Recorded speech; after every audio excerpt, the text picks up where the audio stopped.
The new Superman movie was amazing. So now I'm going to tell you every reason why I thought it was amazing and why I'm really hopeful for the next part of this DC universe. And maybe we'll actually get to compete with Marvel a little now. So, hoping for that. The one reason that I really liked it was it had colors. Like actual colors again. It's not that Snyder universe cut where it's just dark and gray and grim everywhere and everyone's killing each other and they're sad because there's war. It was never meant to be Fallout in the DC universe, but it felt like that for some time, you know, that gritty atmosphere. And this one went full blown with the colors, and I loved it so much. Another reason I loved it was because of Lex Luthor. The Lex Luthor in this movie, I was not convinced from the original trailers on seeing Nicholas Hoult as Lex Luthor, because I know that guy from like Skins, him playing Tony in season 1, if you remember that. But in this, he really sells the role of just truly hating Superman, and he explains his view on why he does. And it's because in his eyes, Superman's basically, he was given the powers that he has. He was born with them. It's not fair, you know? He's like, if I had your powers, I would be so much cooler and better than you. And it's kind of fair. He probably would. But he'd be a shitty person still, you know? He'd probably have cooler toys, but he'd still be terrible. One thing that I do wish is that Lex was jacked. Come on, in the comics and in the animated series, Lex was jacked, dude. He was huge, and he was truly a threat, and it just makes sense for Lex's character to be jacked. Like, he's literally a man who's pushed himself to the absolute limits of every part that a human can do, and then he sees Superman just basically surpassing him at everything just because he's born with powers. Like, it pisses him off.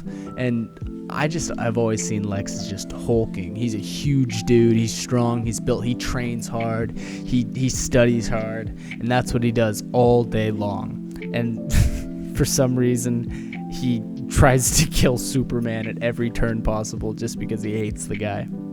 Now, another thing I really liked about this movie was it made me care about the Justice Gang. With the exception of Hawkgirl, who doesn't really do anything, to be honest. She has a couple lines, and the lines aren't bad, you know. There's not room for every character in a movie. Eventually, you have to start focusing on people, and no, she wasn't very fleshed out because of that.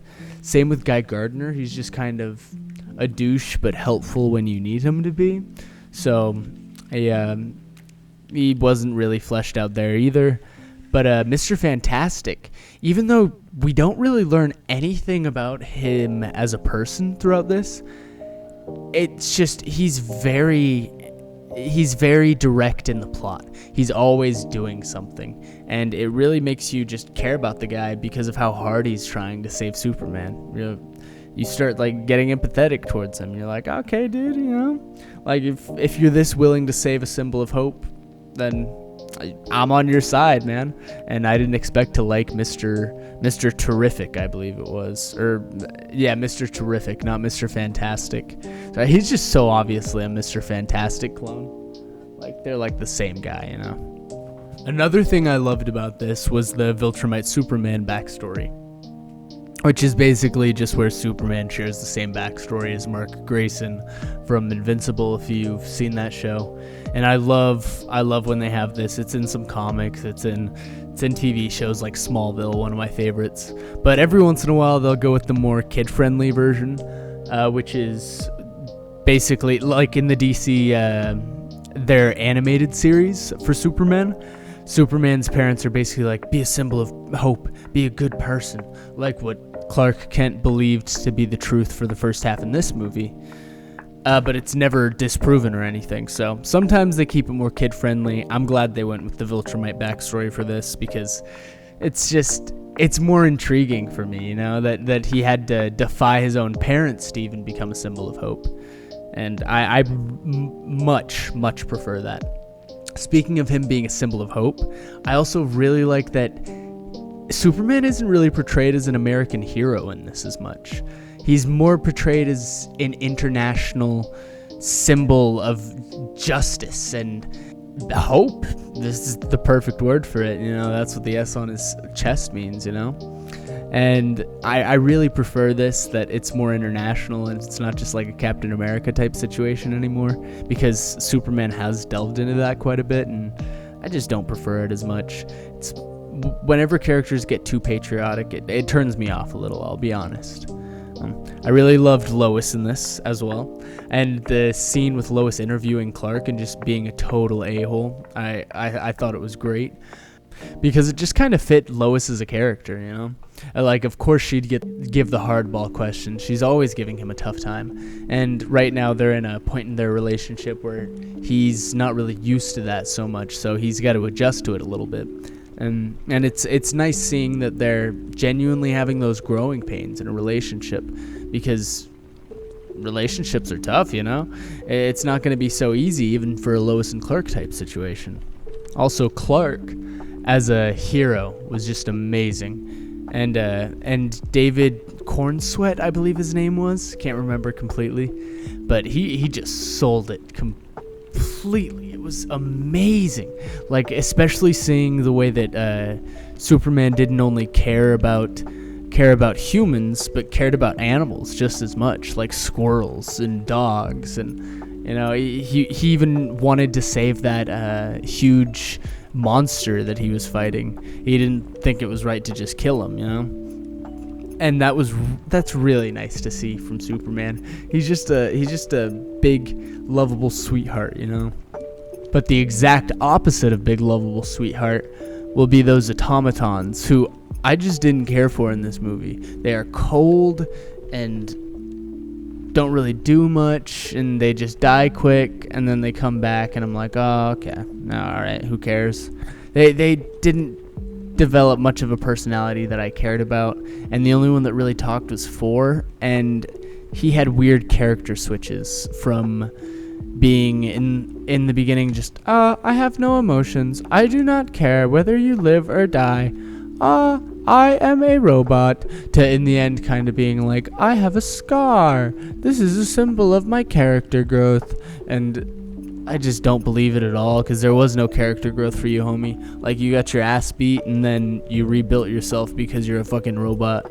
It's not exactly character growth in my book, but I guess they were there. I much preferred Crypto. Crypto was very fun to see just run around the whole time and just scampering, going crazy, Especially during the scenes whenever the little robots would show up and he'd kind of play a game of fetch with that. I thought that was great. Also, with those little robots, all the little tech that Lex Luthor makes throughout this whole movie is amazing. They show off Lex Luthor's brilliance as a human just so well, just how smart he is. He builds this nanotech that's embedded into this woman's bloodstream, which allows her to create nanobots out of any part of her body and basically do anything she can imagine. He creates a clone of Superman with the Ultraman and basically brainwashes him so that he can play the dude like a video game character, like F1, and like hitting combos, and it's just so fun to see him literally like pilot his fantasies to murder Clark Kent with this clone. I also love the way that he went down in the end, which was from his girlfriend. The whole time you think she's just some stupid ditz, but she's taking photos, like dumb selfies, and she's making these dumb like a TikTok girl faces and stuff. She's secretly gathering evidence of all of this stuff that she's taking selfies with, and it's just such a nice way to wrap up her character towards the end. And it's just, I was not expecting that at all. They really had me sold on her just like being a ditz that was just dating Lex, but no, they really turned it around. Speaking of people being ditzes, I have always hated the Superman puts on his glasses and all of a sudden no one can recognize him thing. It just doesn't make sense. It's silly. Like, really, come on, just a pair of glasses and then you can't recognize the guy. It's why I like superheroes that wear masks, because obviously you can't recognize him. He was completely covered. Spider-Man, of course you can't recognize him. And in this, they give such a good solution that I didn't know about in the comics, but it's the hypno glasses. When Superman puts on his glasses, it hypnotizes people into making him look different. Perfect. It's a solution for a problem I've had for ages, and I just love it so much. And with that said, I pretty much am done gushing about this movie. Go watch it. It's a really fun time. If I had to rate it, I'd probably give it a 9.5 out of 10. People had some problems with it, and I didn't experience those problems as much, to be honest. I liked how it was paced. I liked how it was as a story. My only reason I take off 0.5, maybe even 1 point, is just it didn't give me that feeling like 10 out of 10s, like a Spider-Man 2. It was just shy of it. It was amazing, though. And I really think you guys should go and watch it. It's a great time. Superman. Mwah. See ya.